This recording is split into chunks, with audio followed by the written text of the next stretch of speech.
യേശുവിൻ്റെ പീഠാനുഭവങ്ങൾ. An Catherine എമറിച്ചിൻ്റെ ദർശനങ്ങൾ. അധ്യായം 42. ഈശോ കുരിശിൽ തൂങ്ങി മരിക്കും. ജെറുസലേമിൽ സംഭവിക്കുന്നതായി കാണുന്നതിനായി ഞാൻ അവിടേക്ക് എടുക്കപ്പെട്ടു. ഭയവും ഉത്കണ്ഠയും നഗരവാസികളെ പൂർണ്ണമായി കീഴടക്കിയിരുന്നു. തെരുവുകൾ മ്ലാനമായി ഇട്ടു. ചിലർ അങ്ങുമിങ്ങും തപ്പി നടന്നു. മറ്റു ചിലർ ശിരസ് മൂടി തറയിലിരുന്ന് കരയുകയോ ആകാശത്തേക്ക് നോക്കി വിലപിക്കുകയോ ചെയ്തുകൊണ്ടിരുന്നു. മൃഗങ്ങൾ പോലും ദുഃഖസൂചകമായി കരഞ്ഞുകൊണ്ട് ഒരു സ്ഥലം തേടി. പക്ഷികൾ വളരെ താഴ്ന്നു പറന്ന് ഭൂമിയിൽ നിപതിച്ചു. പ്രകൃതിയുടെ ഈ പ്രക്ഷോഭത്തിൽ ജനം ഭയന്നു. നടക്കുന്ന ഈ സംഭവങ്ങളെക്കുറിച്ച് പിലാത്തോസും ഹെറോദസും കൂടിയാലോചിക്കുന്നത് ഞാൻ കണ്ടു. അവർ രണ്ടുപേരും വളരെയധികം അസ്വസ്ഥരായിരുന്നു. യേശുവിനെ രോഷാകുലരായി ജനക്കൂടിന് വിട്ടുകൊടുത്തപ്പോൾ ഹെറോദോസ് നിന്നിരുന്ന അതേ മട്ടുപ്പാവിൽ നിന്നുകൊണ്ട് അവർ ചക്രവാളത്തിലേക്ക് നോക്കി പറഞ്ഞു, ഈ സംഭവങ്ങൾ പ്രകൃതി സാധാരണമല്ല. നസ്രായനായ യേശുവിനോട് കാണിച്ച ക്രൂരതയിൽ അസന്തുഷ്ടരായ ദേവന്മാരുടെ കോപമായിരിക്കണം ഇത്. പടയാളികളുടെ അകമ്പടിയോടെ നടുമുറ്റം കടന്ന് ഹെറോദസിന്റെ കൊട്ടാരങ്ങളിലേക്ക് വിറയ്ക്കുന്ന കാലുകളോടെ വളരെ വേഗം അവർ നീങ്ങി. യേശുവിനെ ക്രൂശിക്കുന്നതിനായി താൻ വിരിച്ച ഗബാത്ത എന്ന കൽത്തളം കണ്ടപ്പോൾ പിലാത്തോസ് മുഖം തിരിച്ചു നടന്നു. നടുമുറ്റം മിക്കവാറും ശൂന്യമായിരുന്നു. ചുരുക്കം ചിലർ കഴിയുന്നിടത്തോളം വേഗത്തിൽ വീടുകളിൽ എത്തുവാൻ തത്രപ്പെട്ടു. ചിലർ കരഞ്ഞുകൊണ്ട് ഓടി നടന്നു. എന്നാൽ 2-3 ചെറിയ ഗ്രൂപ്പുകൾ അല്പം ദൂരെയായി നിൽക്കുന്നത് കാണാമായിരുന്നു. പിലാത്തോസ് ഏതാനും മൂപ്പന്മാരെ ആളയച്ചു വരുത്തി. അസാധാരണവും ഭയജനകവുമായ ഈ അന്ധകാരത്തിന്റെ സൂചന എന്തായിരിക്കുമെന്ന് ആരാഞ്ഞു. ഒരു പ്രവാചകനും രാജാവുമായിരുന്ന ആ ഗലീലയിൽ ക്രൂശിച്ചതിൽ അവരുടെ ദൈവം കോപിച്ചതിന് തെളിവായി താൻ ഈ മാറ്റങ്ങളെ മനസ്സിലാക്കുന്നുവെന്നും ഇക്കാര്യത്തിൽ താനല്ല കുറ്റക്കാരനെന്നും വ്യക്തമാക്കിക്കൊണ്ട് അവരുടെ മുമ്പിൽ വെച്ച് അപ്പോൾ തന്നെ താൻ കൈ കഴുകുന്നതിനാണെന്നും അദ്ദേഹം കൂട്ടിച്ചേർത്തു. മൂപ്പന്മാരുടെ ഹൃദയകാരണത്തിന് മാറ്റമുണ്ടായില്ല. സംഭവിച്ചവയിൽ അസ്വാഭാവികമായ ദാർശനികർക്ക് വിശദീകരിക്കാനാവാത്തതായോ ഒന്നുമില്ലെന്നും അതിനാൽ ചെയ്തതിനെക്കുറിച്ച് പശ്ചാത്തപിക്കാനാവുന്നില്ലെന്നും വിരസഭാവത്തിൽ അവർ പറഞ്ഞു. ഇങ്ങനെയൊക്കെ ആശ്വസിക്കുവാനും ന്യായീകരിക്കുവാനും ശ്രമിച്ചെങ്കിലും ധാരാളം പേർ യേശുവിൽ മാനസാന്തരപ്പെട്ടുകൊണ്ടിരുന്നു. അക്കൂട്ടത്തിൽ ഒലിവ് തോട്ടത്തിൽ വെച്ച് യേശുവിനെ ബന്ധിക്കുന്നതിനായി നിയോഗിക്കപ്പെട്ടവരും അവിടുത്തെ വാക്കുകേട്ട് നിലത്ത് വീണ പടയാളികളും ഉൾപ്പെടുന്നു. ചിതറി നടന്ന ജനം പിലാത്തോസിന്റെ ഭവനത്തിന് മുമ്പിൽ ഒരുമിച്ച് കൂടി. അവനെ ക്രൂശിക്കുക, അവനെ ക്രൂശിക്കുക എന്ന് വിളിച്ചു പറഞ്ഞവർ, നീതിയില്ലാത്ത ന്യായാധിപനെ താഴെയിറക്കും, ആ നീതിമാൻ രക്തം അവന്റെ കൊലയാളികളുടെ മേൽ പതിക്കട്ടെ എന്ന് വിളിച്ചു പറഞ്ഞു. ഭയപ്പെട്ട പിലാത്തോസ് തന്റെ സംരക്ഷണത്തിനായി കൂടുതൽ പടയാളികളെ നിയോഗിച്ച് കുറ്റം മുഴുവൻ യഹൂദരുടെ മേൽ ആരോപിക്കാൻ ശ്രമിച്ചു. താൻ കുറ്റക്കാരനിൽ നിന്നും യഹൂദർ വധിച്ച അവരുടെ രാജാവും പ്രവാചകനും പരിശുദ്ധനുമായവന്റെ വംശജന്റെ താനെന്നും അവരുടെ സമ്മർദ്ദം കൊണ്ട് മാത്രമാണ് താൻ യേശുവിനെ വധശിക്ഷ വിവരിച്ചതെന്നും ഏവർക്കും വ്യക്തമാണെന്നും പിലാത്തോസ് വീണ്ടും പറഞ്ഞു. അതിനാൽ ഉത്തരവാദിത്വം യഹൂദരുടെ മാത്രമാണെന്ന് അയാൾ പ്രഖ്യാപിച്ചു. പെസഹാ തിരുനാളിൽ ബലിയർപ്പിക്കുന്നതിനായി ദേവാലയത്തിൽ യഹൂദർ തിങ്ങി നിറഞ്ഞിരുന്നു. പരസ്പരം കാണാൻ കഴിയാത്ത വിധം അസാധാരണമായി ഇരുട്ട് വ്യാപിച്ചപ്പോൾ അവർ ഭയവിഹുലരായി. കരഞ്ഞ് മുറവിളി കൂട്ടി. നിശബ്ദത നിലനിർത്തുന്നതിന് പ്രധാന പുരോഹിതന്മാർ പരിശ്രമിച്ചു. എല്ലാ വിളക്കുകളും തെളിച്ചു. എന്നിരുന്നാലും നിമിഷം ചെല്ലുന്തോറും പരിഭ്രമം കൊണ്ട് വർദ്ധിച്ചു. അന്നാസ് ഭയപ്പെട്ട് ചലനമറ്റവനെ പോലെയായി. ഒരു സ്ഥലം അയാൾ മാറി മാറി നേടുന്നത് ഞാൻ കണ്ടു. ദേവാലയം വിട്ട് ജെറുസലേം തെരുവിലൂടെ ഞാൻ നടക്കുമ്പോൾ അവിടെ അല്പം പോലും കാറ്റ് വീശുന്നില്ലായിരുന്നു. വീടുകളും കഥകളും ജനങ്ങളും കൊടുങ്കാറ്റിൽ നിന്നപോലെ ഇളകി ശബ്ദമുണ്ടാക്കി. ഇരുട്ട് നിമിഷം തോറും വർദ്ധിച്ചുകൊണ്ടിരുന്നു. ഇരുട്ട് വ്യാപിച്ചു തുടങ്ങിയപ്പോൾ പ്രകൃതിയിൽ വന്നുകൊണ്ടിരുന്ന മാറ്റം ആരും അത്ര ശ്രദ്ധിച്ചില്ല. കാൽവരിയിലാകട്ടെ ചുറ്റിക അടിക്കുന്നതിന്റെ ശബ്ദം കുരിശിനോട് ബന്ധിക്കപ്പെട്ടപ്പോൾ കള്ളന്മാരിൽ നിന്ന് ഉയർന്ന നിലവിളി, ജനക്കൂട്ടത്തിന്റെ കോലാഹലം, ഫരിസേയരുടെ പരിഹാസവാക്കുകൾ, പട്ടാളക്കാരുടെ ആഗമനവും ബഹിർഗമനവും, ഉന്മത്തരായ കൊലയാളിയുടെ അട്ടഹാസങ്ങൾ മുതലായവയിൽ ആയിരുന്നു എല്ലാവരുടെ ശ്രദ്ധ. എന്നാൽ ആ സമയത്ത് ഇരുട്ടുണ്ടാവുകയും അത് വർദ്ധിക്കുകയും ചെയ്തതോടെ എല്ലാ ശബ്ദവും നിലച്ചു. സംസാരം അടക്കത്തിലായി. ഹൃദയത്തിൽ ഭീതിയും കുറ്റബോധവും നിറഞ്ഞ് കുരിശിൻ ചുവട്ടിൽ നിന്നിരുന്നവർ ഓരോരുത്തരായി മാറിപ്പോകുവാൻ തുടങ്ങി. യേശു തൻ്റെ അമ്മയെ യോഹന്നാനും ഭരമേൽപ്പിച്ചതും ദുഃഖവാർത്തയായ മാതാവിനെ അല്പം ദൂരത്തേക്ക് കൊണ്ടുപോയതും ഈ സമയത്തായിരുന്നു. അന്ധകാരം അധികമായപ്പോഴുണ്ടായ നിശബ്ദത തികച്ചും അമ്പരപ്പിക്കുന്നതായി തോന്നി. ഭയം എല്ലാവരെയും ഗ്രസിച്ചു. ചിലർ അമ്പരപ്പോടെ ആകാശത്തേക്ക് നോക്കി. അവിടെ കൂടിയിരുന്നവരിൽ കുറെ പേർ പശ്ചാത്തപിച്ച് യേശുവിൻ്റെ കുരിശിന് നേരെ തിരിഞ്ഞ് തെറ്റുകൾ ഏറ്റുപറഞ്ഞ് വിലപിച്ചു. വാസ്തവത്തിൽ ഫരിസേയരും മറ്റുള്ളവരെ പോലെ തന്നെ ഭയചകിതരായെങ്കിലും ധീരഭാവം നടിച്ച് കാൽവരിയ സംഭവങ്ങളിൽ അസ്വാഭാവികമായി തങ്ങളൊന്നും കാണുന്നില്ല എന്നും ധരിപ്പിക്കാനാണ് ആരംഭത്തിൽ ശ്രമിച്ചത്. ക്രമേണ അവരും ആത്മവിശ്വാസം നഷ്ടപ്പെട്ട് നിശബ്ദരായി. മൂകത അവിടെ തളം കെട്ടി നിന്നു. എല്ലാവരും ഉപേക്ഷിക്കപ്പെട്ട യേശു ഏകനായി കുരിശിൽ കിടന്നു.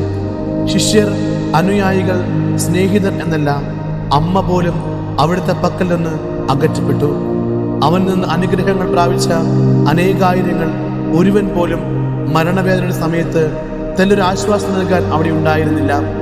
തീവ്രമായ ദുഃഖവും കഠിനമായ പരിത്യക്തതയും അവിടുത്തെ ആത്മാവിനെ വലയം ചെയ്തു.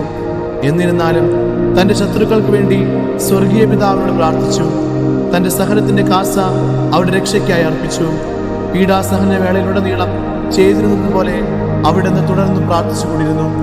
തൻ്റെ സഹനത്തെ പറ്റിയുള്ള പ്രവാചക സങ്കീർത്തനങ്ങൾ ഉരുവിട്ടുകൊണ്ടിരുന്നു. യേശുവിനെ കുരിശാകുന്ന ബലിവേദിക്ക് ചുറ്റും മാലാഖമാർ നിൽക്കുന്നത് ഞാൻ കണ്ടു.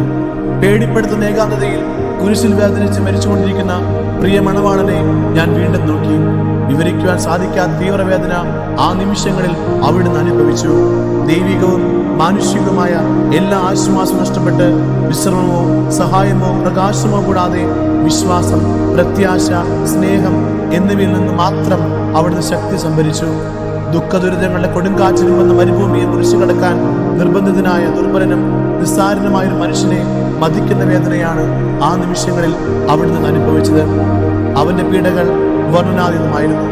ഓരോരുത്തരുടെയും മരണസമയത്ത് ഇഹത്തിൽ തനിക്ക് പ്രിയപ്പെട്ട എല്ലാറ്റിനോടും വിട പറയേണ്ട സമയം ആസന്നമായിരിക്കുന്നുവെന്ന് അനുഭവപ്പെടുന്ന വേദനാജനകമായ മണിക്കൂറുകളിൽ നമ്മെ നിരാശയിലാഴ്ത്താൻ നമ്പുന്ന പ്രലോഭനങ്ങൾ നേരിടുന്നതിന് ആവശ്യമായ വരപ്രസാദം അവൻ നമുക്ക് നേടിത്തന്നത് ഈ സമയത്താണ്. രോഗത്താൽ തളർന്ന് ശക്തി നഷ്ടപ്പെട്ട് കരുണയും പാപപ്പൊറുതിയും ലഭിക്കുന്ന പ്രത്യാശ പോലും അവ്യക്തവും സംശയാസ്പദമായ തീരുന്ന നിമിഷങ്ങളിൽ നാം യേശുവിനെ ശരണം ഗമിക്കണം. നമ്മുടെ സഹായാവസ്ഥയെ കുരിശിൽ അവിടെ സഹിച്ച് പരിത്യക്തതയോട് ചേർക്കുകയും നാരകീയ ശത്രുക്കളുടെ മേൽ മഹത്വപൂർണ്ണമായ വിജയം വരിക്കുന്ന ശക്തി അവിടുന്ന് പ്രദാനം ചെയ്യുമെന്ന് ഉറച്ചു വിശ്വസിക്കുകയും വേണം. യേശു തൻ്റെ ക്ലേശങ്ങളും പീഡനങ്ങളും പരിത്യക്താവസ്ഥയും മനുഷ്യകുലത്തിൽ നന്ദികേട് മൂലം അനുഭവിക്കുന്ന ഹൃദയ നൊമ്പരവും നമ്മുടെ പാപങ്ങൾക്ക് ബലഹീനതകൾക്ക് പരിഹാരമായി നിത്യപിതാവിന് സമർപ്പിച്ചു.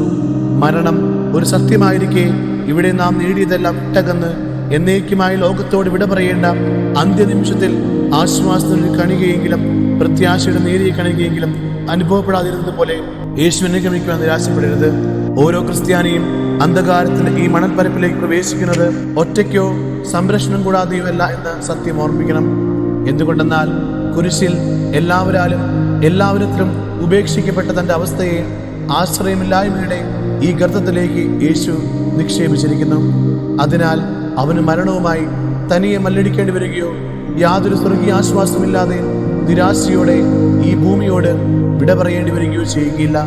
യഥാർത്ഥ പ്രകാശവും വഴിയും സത്യവും ജീവനുമായ യേശു അന്ധകാര നിമിടമായ ഈ പാതയിൽ കൂടി നമുക്ക് മുമ്പേ നടന്ന് അതിൽ തൻ്റെ കുരിശു നാട്ടി അനുഗ്രഹങ്ങൾ വിതറി. അതിലേക്കുള്ള ഒരു നോട്ടം നമ്മുടെ എല്ലാ ഭയത്തെയും ദൂരീകരിക്കും. ഒരു വിധത്തിൽ പറഞ്ഞാൽ അവിടുന്ന് പിതാവിന്റെ സന്നിധിയിൽ വെച്ച് തൻ്റെ വിൽപത്രം എഴുതി. തൻ്റെ പീഡകളുടെയും മരണത്തിൻ്റെയും യോഗ്യതകൾ മുഴുവനും ഇഷ്ടദാനമായി സഭാതനർക്ക് നൽകിയിരിക്കുകയായിരുന്നു. ദൈവമായിരുന്നതിനാൽ അവിടുന്ന് സാധാരണ മനുഷ്യരെ പോലെ സഹിച്ചില്ല. എന്തെളിയിക്കുന്നതിന് വാദിക്കുന്ന പാഷാണ്ടികൾ പോലും താൻ സമ്പാദിച്ച യോഗ്യത അനുഭവിക്കുന്നെന്ന് അവിടുന്ന് ഒഴിവാക്കിയില്ല. യാതനകളുടെ പാരമ്യത്തിൽ അവിടെ നിലവിളിച്ചത് അപ്പോൾ തന്നെ സഹിച്ചിരുന്ന വേദനയുടെ ആധിക്യം കൊണ്ട് മാത്രമായിരുന്നില്ല. പ്രത്യുത ദൈവത്താൽ പിതാവായി ഏറ്റുപറയുന്ന വേദനിക്കുന്ന ഓരോ ആത്മാവിനെയും തങ്ങളുടെ ദുഃഖം മക്കൾക്കെടുത്ത വിശ്വാസത്തോടെ അവിടുത്തെ പാദാന്തികൾ അർപ്പിക്കുവാൻ പ്രേരിപ്പിക്കുന്ന സമയമായി 3 മണി സമയത്താണ് അവിടുന്ന് ഇങ്ങനെ ഉച്ചത്തിൽ നിലവിളിച്ചത്, എലോയ് എലോയ് ലാമ സബക്താനി, എൻ്റെ ദൈവമേ എൻ്റെ ദൈവമേ, എന്തുകൊണ്ട് നീ എന്നെ ഉപേക്ഷിച്ചു? വളരെ ദീർഘസമയമായി അവിടെ വ്യാപിച്ചിരുന്ന ശ്മശാനമുഖതയെ ഈ വാക്കുകൾ ഭേദിച്ചു. ഫരിസേയർ അവിടുത്തെ നേരെ തിരിഞ്ഞു. അവരിൽ ഒരാൾ പറഞ്ഞു, ഇതാ അവൻ ഏലിയായി വിളിക്കുന്നു. ഏലിയ അവൻ രക്ഷിക്കാൻ വരുമോ നമുക്ക് നോക്കാം. തന്റെ ദിവ്യപുത്രന്റെ സ്വരം കേട്ട് മാത്രയിൽ മേരി സ്വയം നിയന്ത്രിക്കാനാവാതെ മുന്നോട്ട് കുതിച്ച് കുരിശിന് ചുവട്ടിലെത്തി. യോഹന്നാൻ, ക്ലിയോഫാസ് മേരി, മഗ്ദലന മറിയം, സലോമി എന്നിവർ അവളെ അനുഗമിച്ചു.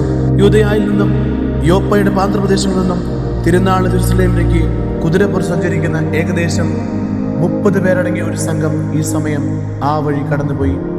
കുരിശിൽ തൂക്കപ്പെട്ട യേശുവിനെ കാണുകയും പ്രകൃതി മുഴുവൻ വ്യാപിച്ച ദൈവകോപത്തിന്റെ അസാധാരണമായ അടയാളങ്ങൾ ശ്രദ്ധിക്കുകയും ചെയ്ത അവർ ഭയചകിതരായി ഇങ്ങനെ പറഞ്ഞു, ദൈവത്തിന്റെ ഭവനം ജെറുസലേമിലുണ്ടായിരുന്നെങ്കിൽ നിന്ദ്യമായ ഈ തെറ്റിന് പട്ടണം കത്തിച്ചാമ്പലാകേണ്ടതായിരുന്നു. കാഴ്ചയിൽ ഉന്നത സ്ഥാനീയർ എന്ന് തോന്നിക്കുന്ന അന്യദേശക്കാരുടെ അതിരങ്ങളിൽ നിന്ന് കേട്ട ഈ വാക്കുകൾ അവിടുന്ന് നിന്നിരുന്നവരെ കാര്യമായി സ്വാധീനിച്ചു. ഉച്ചത്തിലുള്ള സംസാരവും പരിഹാസവും നിലച്ചു. ഖേദപ്രകടനങ്ങൾ എല്ലാ വശങ്ങളിൽ നിന്ന് കേട്ടു തുടങ്ങി. തങ്ങളുടെ ദുഃഖത്തിൽ കൂടുതൽ സ്വാതന്ത്ര്യത്തോടെ മുഴുങ്ങുന്നതായി കുറെ പേർ സംഘം ചേർന്ന് കേട്ടു. എങ്കിലും ഒരു വിഭാഗം അപ്പോഴും ചുറ്റുപാട് നിന്ന് അധിക്ഷേപിക്കുകയും ദൈവദൂഷണം പറയുകയും ചെയ്തുകൊണ്ടിരുന്നു. ജെറുസലേം നിവാസികളുടെ ഇടയിൽ നിലനിന്നിരുന്ന അസ്വസ്ഥത വേണ്ട വിധം മനസ്സിലാക്കിയതിനാൽ ജനങ്ങൾ വിപ്ലവത്തിന് മുതിർന്നെങ്കിലോ എന്ന് ഭയന്ന് ഫരിസേയർ കൂടുതൽ ശാന്തമായും വിനയത്തോടും സംസാരിക്കാൻ നിർബന്ധിതരായി. സ്ഥിതിഗതികളെക്കുറിച്ചുള്ള വിവരങ്ങൾ പട്ടണത്തിലേക്ക് വ്യാപിക്കാതിരിക്കാൻ പരിസരത്തുള്ള നഗര കവാടം അടയ്ക്കണമെന്നും വിപ്ലവ സാധ്യത തടയുന്നതിനു വേണ്ടി 500 പടയാളികൾ അയക്കാൻ പിലാത്തോസിനോടും ഹെറോദേസിനോടും അഭ്യർത്ഥിക്കണമെന്നും ശതാധിപൻ അബ്ദാറിനോട് ആലോചിച്ചു. അവർ തീരുമാനിച്ചു. ജനങ്ങൾ കൂടുതൽ പ്രകോപിതരാകാതിരിക്കുവാൻ യേശുവിനെ പരിഹസിക്കുന്നതിൽ നിന്ന് ഫരിസേയരെ തടയുവാനും ക്രമസമാധാന പാലനത്തിൽ പരമാവധി ശ്രദ്ധിക്കുവാനുമുള്ള ചുമതല ശതാധിപൻ ഏറ്റെടുത്തു. സമയം 3 മണി. ചുവന്ന മേഘത്താൽ ചുറ്റപ്പെട്ട് മങ്ങിയ സൂര്യൻ വീണ്ടും പ്രവചൊരിഞ്ഞു. നക്ഷത്രങ്ങൾ അപ്രതീക്ഷിതമായി. മേഘാവൃതമായ ആകാശം പ്രകാശപൂർണമായത് കണ്ട യേശുവിന്റെ ശത്രുക്കൾ പിന്നെയും ധിക്കാരപൂർവ്വം സംസാരിക്കാൻ തുടങ്ങി. പ്രകാശം ക്രമേണ വർദ്ധിച്ചു വന്നു. ആ പ്രകാശത്തിൽ കർത്താവ് തിരുമുഖം വീണ്ടും കാണുവാൻ കഴിഞ്ഞു. രക്തം മുഴുവൻ നഷ്ടപ്പെട്ട അവിടുത്തെ ശരീരം വിളറി വെളുത്തു. അവിടുന്ന് ഇപ്രകാരം പറയുന്നത് ഞാൻ കേട്ടു, ചക്കിലിട്ട് പിഴിയപ്പെട്ട മുന്തിരിപ്പഴം പോലെ ഞാൻ ഞെരുക്കപ്പെട്ടു. ജലം വരുന്നത് വരെ എന്റെ രക്തം ചൊരിയപ്പെടും. എന്നാൽ ഇനി ഒരിക്കലും ഇവിടെ വീഞ്ഞ് നിർമ്മിക്കപ്പെടുകയില്ല. മറ്റുള്ളവരും കേൾക്കത്തക്ക വിധം ഈ വാക്കുകൾ യഥാർത്ഥത്തിൽ ഉച്ചരിച്ചതോ അതോ ആന്തരികമായി പ്രാർത്ഥിച്ചതിന് മറുപടിയായി എനിക്ക് ലഭിച്ചതോ എന്ന് തീർച്ചയില്ല. എന്നാൽ ഈ വാക്കുകളുമായി ബന്ധപ്പെട്ട ദർശനം പിന്നീട് എനിക്കുണ്ടായി. അതിൽ യാഫത്ത് എന്ന പൂർവ്വപിതാവ് വീഞ്ഞ് നിർമ്മിക്കുന്നത് ഞാൻ കണ്ടു. യേശുവിന്റെ നാവ് വരണ്ടു. അവിടുന്ന് പറഞ്ഞു, എനിക്ക് ദാഹിക്കുന്നു. കുരിശിന്റെ ചുറ്റും ശിഷ്യർ സഹതാപത്തോടെ ദുഃഖത്തോടെ അവിടുത്തെ നോക്കി. യേശു വീണ്ടും പറഞ്ഞു, എനിക്ക് പാനം ചെയ്യുന്നതിന് അല്പം വെള്ളം തരുവാൻ നിങ്ങൾക്ക് സാധിക്കുമായിരുന്നില്ലേ? ഇരുട്ടായിരുന്നപ്പോൾ അങ്ങനെ ചെയ്തതെന്ന് ആരും അവരെ തടയാമായിരുന്നില്ല എന്ന് ഈ വാക്കുകളിലൂടെ അവിടുന്ന് അവർക്ക് മനസ്സിലാക്കി കൊടുത്തു. യോഹന്നാൻ പശ്ചാത്താപത്താൽ നിറഞ്ഞ് ഇങ്ങനെ പറഞ്ഞു, കർത്താവേ, ആ സമയം അങ്ങേക്ക് ദാഹജലം നൽകുന്നത് ആരും തടയുകയില്ലെന്ന് ഞങ്ങൾ ചിന്തിച്ചില്ല. യേശു ഏതാനും വാക്കുകൾ കൂടി ഉച്ചരിച്ചു. അവയുടെ ചുരുക്കം ഇതാണ്, എന്റെ സ്നേഹിതരും അയൽക്കാരും എന്നെ മറന്നു. അവർ എനിക്ക് കുടിക്കാൻ തന്നില്ല. അങ്ങനെ എന്നെക്കുറിച്ച് എഴുതിയിട്ടുള്ളത് നിറവേറേണ്ടിയിരിക്കുന്നു. ഈ ഉപേക്ഷ യേശുവിനെ വേദനിപ്പിച്ചു. അവിടത്തേക്ക് വെള്ളം നൽകുന്നതിന് വേണ്ട അനുവാദത്തിനായി ശിഷ്യന്മാർ പടയാളികൾക്ക് പണം നൽകിയില്ലെങ്കിലും അവർ അനുവാദം നിഷേധിച്ചു. പകരം കുറച്ച് പഞ്ഞി കയ്പ് കലർത്തിയ വിനാഗിരിയിൽ മുക്കി യേശുവിന് നൽകാൻ ഒരുപ്പെട്ടു. അതുകണ്ട് യേശുവിനോട് അനുകമ്പ തോന്നിയ ശതാധിപൻ നല്ല വിനാഗിരിക്ക് മഞ്ഞ് മരക്കൊമ്പിൽ ചുറ്റി കുന്തത്തിലുറപ്പിച്ച് കുരിശിന് ദാഹാർത്തരായ മനുഷ്യപുത്രൻ നൽകി. മറ്റു പല കാര്യങ്ങളും നമ്മുടെ കർത്താവ് പറയുന്നത് ഞാൻ കേട്ടു. എന്നാൽ ഈ വാക്കുകൾ മാത്രമേ എൻ്റെ ഓർമ്മയിലുള്ളൂ. എൻ്റെ ശബ്ദം നിലച്ചു കഴിയുമ്പോൾ മരിച്ചവരുടെ അതിരങ്ങൾ തുറക്കപ്പെടും. അടുത്തു നിന്നിരുന്നവരിൽ ചിലർ വിളിച്ചു പറഞ്ഞു, അവൻ വീണ്ടും ദൈവദൂഷണം പറയുന്നു. എന്നാൽ നിശബ്ദരായിരിക്കുന്നതിന് അബുദനാർ അവരെ നിർബന്ധിച്ചു. നാഥന്റെ പരിശുദ്ധ ശരീരം വിറച്ചു വിളറി വിവരണമായി. ജീവന്റെയും മരണത്തിന്റെയും അധിപനായവൻ സ്വശരീരത്തിൽ ഭരണം നടത്തുന്നതിന് അനുവദിച്ച് തന്റെ പിതാവിന്റെ തൃക്കരങ്ങളിൽ ആത്മാവിനെ സമർപ്പിച്ചു. അവിടുത്തെ ശരീരത്തിൽ രക്തം കട്ടപിടിച്ചിരുന്ന നിരവധി മുറിവുകൾ കറുത്ത അടയാളങ്ങൾ പോലെ കാണപ്പെട്ടു. കവിൾത്തടങ്ങൾ കൊഴിഞ്ഞും നാസിക കൂർത്തും രക്തം പുരണ്ട് ഇരുൾ മൂടിയ കണ്ണുകൾ അടഞ്ഞിരുന്ന അവിടുത്തെ അധരങ്ങൾക്കിടയിലൂടെ രക്തത്തിൽ കുതിർന്ന നാവ് ദൃശ്യമായി. അല്പം മുമ്പ് വരെ ആണിപ്പഴുതുകൾക്ക് ചുറ്റും വലിഞ്ഞു മുറുകിയിരുന്ന അവിടുത്തെ കൈപ്പത്തികളും കൈകളും നിവർന്ന് സാധാരണ പോലെയായി. ശരീരത്തിന്റെ അയവ് നഷ്ടപ്പെട്ടു. ശരീരം നിശ്ചലമായി. ഭാരം മുഴുവൻ കാൽപാദങ്ങളിൽ വന്നു പതിച്ചു. കാൽമുട്ടുകൾ വളഞ്ഞു. പാദങ്ങൾ ഒരു വശത്തേക്ക് അല്പം തിരിഞ്ഞു. യേശുനാഥൻ മരണവേദയാൽ പിളഞ്ഞു. സർവാംഗം വിയർത്തു. യോഹന്നാൻ തന്റെ തോൾമുണ്ടുകൊണ്ട് യേശുവിന്റെ പാദങ്ങൾ തുടച്ചു. മഗ്ദലന മറിയം ദുഃഖപാരവശത്താൽ കുരിശിന് പിന്നിൽ കുനിഞ്ഞിരുന്നു. പരിശുദ്ധ മറിയം മരിച്ചുകൊണ്ടിരിക്കുന്ന തന്റെ പുത്രന്റെ മുഖത്തു നിന്ന് കണ്ണും നട്ട് സലോമിയുടെയും മേരി ക്ലെയോഫസിന്റെയും സഹായത്തോടെ യേശുവിനും നല്ല കള്ളനുമിടയിൽ നിന്നു. യേശു ഇങ്ങനെ പറഞ്ഞു, എല്ലാം പൂർത്തിയായി. അതിനുശേഷം ശിരസ് അല്പമുയർത്തി ഉച്ചത്തിൽ വിളിച്ചു പറഞ്ഞു, പിതാവേ, നിന്റെ കരങ്ങളിൽ എൻ്റെ ആത്മാവിനെ ഞാൻ സമർപ്പിക്കുന്നു. അവിടെ കൂടിയവരെ ആവേശഭരിതരാക്കിയ ഈ വാക്കുകൾ വ്യക്തമായി വാനിലും ഭൂമിയിലും പ്രതിധ്വനിച്ചു. ഏതാനും നിമിഷങ്ങൾ കഴിഞ്ഞപ്പോൾ അവിടുന്ന് ശിരസ് കുനിച്ച് ജീവൻ വെടിഞ്ഞു. ഉജ്ജ്വലപ്രഭയുടെ ഉൽക്കേട രൂപത്തിൽ അവന്റെ ആത്മാവ് കുരിശു ചുവട്ടിൽ ഭൂമിയിൽ പ്രവേശിക്കുന്നത് ഞാൻ കണ്ടു.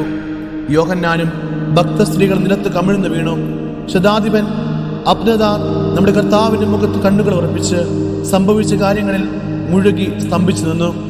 കുരിശിൽ കർത്താവ് അവസാന വാക്കുകൾ ഉച്ചസ്വരത്തിൽ വിളിച്ചു പറഞ്ഞപ്പോൾ ഭൂമി കുലുങ്ങി. കാൽവരിയിലെ പാറ പൊട്ടിപ്പിളർന്ന് യേശുവിൻ്റെയും ജസ്മാസിൻ്റെയും കുരിശുകൾക്കിടയിൽ വലിയൊരു ഗർത്തമുണ്ടായി. ദൈവത്തിൻ്റെ ശബ്ദം ഗാംഭീര്യത്തോടെ പ്രപഞ്ചം മുഴുവനിലും വീണ്ടും വീണ്ടും പ്രതിധ്വനിച്ചു. പ്രകൃതിയെ മുഴുവൻ ചൂഴ്ന്നു നിന്ന ആഴമുള്ള ശബ്ദതയെ അത് ഭേദിച്ചു. എല്ലാം പൂർത്തിയായി. മനുഷ്യപുത്രന്റെ ആത്മാവ് അവിടുത്തെ ശരീരം വിട്ടു കഴിഞ്ഞു. കുരിശിൽ നിന്ന് മുഴങ്ങിയ അവിടുത്തെ അവസാന നിലവിളി എല്ലാ ഹൃദയങ്ങളെ സ്പർശിച്ചു. ഇളകി മറഞ്ഞ ഭൂമി സൃഷ്ടാവിനെ വണങ്ങി. അവിടുത്തെ സ്നേഹിച്ചൊരു ഹൃദയത്തിന്റെ ദുഃഖത്തിന്റെ വാൾ ആഴ്ന്നിറങ്ങി. അബ്നദാറിന്റെ ഹൃദയത്തിൽ കർത്താവ് സ്പർശിച്ചു. അവന് കൃപയുടെ മഹത്തായ നിമിഷങ്ങൾ. അവന്റെ കുതിര വിറകൊണ്ടു. കുന്തം വലിച്ചെറിഞ്ഞ് മാറത്തൊടിച്ച് കരഞ്ഞ് അവൻ നിലവിളിച്ചു പറഞ്ഞു, അത്യുന്നതനായ ദൈവം, അബ്രാഹത്തിന്റെയും ഇസഹാക്കിന്റെയും യാക്കോബിന്റെ ദൈവം അനുഗ്രഹിതനാകട്ടെ. യഥാർത്ഥത്തിൽ ഈ മനുഷ്യൻ ദൈവപുത്രൻ തന്നെ. ഈ സാക്ഷ്യം പടയാളികളിൽ പലരുടെയും ഹൃദയം ചലിപ്പിച്ചു. അവന്റെ മാതൃക പിന്തുടർന്ന് അവരിൽ ധാരാളം പേർ മാനസാന്തരപ്പെട്ടു. ഈ നിമിഷം മുതൽ അബ്നദാർ പുതിയ വ്യക്തിയായി. അവൻ യഥാർത്ഥ ദൈവത്തെ കണ്ടെത്തി ആരാധിച്ചു. യേശുവിന്റെ ശത്രുക്കളെ പിന്നീട് അവൻ സേവിച്ചില്ല. ഉപേക്ഷിച്ച കുതിരയെയും കുന്തവും കീഴുദ്യോഗസ്ഥനായ കാസിയൂസിന് നൽകി. പടയാളികളോട് ഏതാനും വാക്കുകൾ സംസാരിച്ച ശേഷം കാസിയൂസ് ആ കുതിരപ്പുറത്ത് കയറി മേധാവിത്വം ഏറ്റെടുത്തു. കാൽവരിയിലെ അബ്നദാർ ഗിഹോൻ താഴ്വരയിലെത്തി. ഗുഹയിൽ ഒളിച്ചിരുന്ന ശിഷ്യനെ കണ്ടെത്തി യേശുവിന്റെ മരണവാർത്ത അറിയിച്ച ശേഷം പിലാത്തോസിന്റെ അരമനയിലേക്ക് വളരെ വേഗം പോയി. യേശുവിന്റെ ദൈവീയതയെക്കുറിച്ചുള്ള തന്റെ വിശ്വാസം പരസ്യമായി അദ്ദേഹം ഏറ്റുപറഞ്ഞു. ധാരാളം പടയാളികൾ നോക്കി നിന്നവരിൽ കുറെ പേരും ഏതാനും ഫരിസേയരും മാറത്തടിച്ച് കരഞ്ഞു വിലപിച്ച് വീടുകളിലേക്ക് തിരിച്ചുപോയി. മറ്റു ചിലർ തങ്ങളുടെ വസ്ത്രങ്ങൾ വലിച്ചീറി തലയിൽ പൂഴി വാരിയിട്ട് എല്ലാവരും ഭയന്ന് വിറച്ചു. യോഹന്നാൻ തറയിൽ നിന്ന് എഴുന്നേറ്റ് അല്പദൂരം നിൽക്കുന്നതായി ഭക്തസ്ത്രീകൾ വന്ന് കുരിശിന്റെ ചുവട്ടിൽ തന്റെ പ്രിയ മകൻ നോക്കി നിന്ന മാതാവിനെ മാറ്റിക്കൊണ്ടുപോയി. പരിശുദ്ധ മറിയത്തിന്റെ ദുഃഖം വിവരിക്കുന്നത് വാക്കുകളിലല്ല, കണ്ണുകളടഞ്ഞു മുഖം വിളറിയും കാണപ്പെട്ടു. നിൽക്കുന്നതും സാധിക്കാതെ അവൾ തറയിൽ കുഴഞ്ഞു വീണു. എന്നാൽ യോഹന്നാനും മറ്റുള്ളവരും ചേർന്ന് താങ്ങിപ്പിടിച്ച് എഴുന്നേൽപ്പിച്ചു.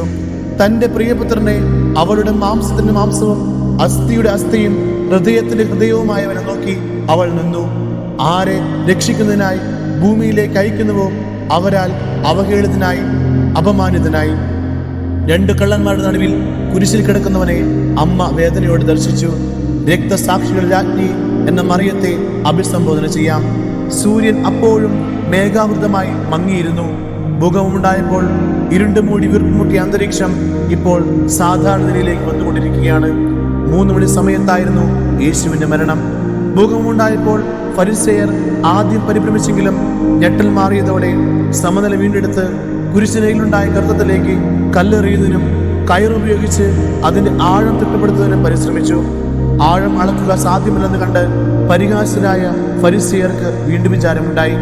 പശ്ചാത്തപിച്ച് മാറത്തടിച്ച് വിലപിക്കുന്നവരെ വീക്ഷിച്ച് ഉത്കണ്ഠയോടെ കാതോർത്ത് പലരും കാൽവരി വിട്ടുപോയി. കണ്ടു നിന്നിരുന്നവരിൽ വളരെ പേർ മാനസാന്തരപ്പെട്ടു. ഭൂരിഭാഗം പേർ ഭയന്നു വിറച്ച് ജെറുസലേമിലേക്ക് പലായനം ചെയ്തു.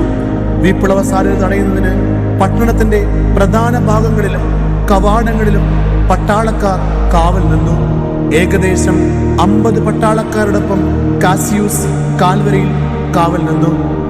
യേശുവിന്റെ കുരിശിനു ചുറ്റും ധ്യാനനിമഗ്നരായി നിന്ന സ്നേഹിതർ അദ്ദേഹത്തെ ഓർത്ത് കരഞ്ഞു.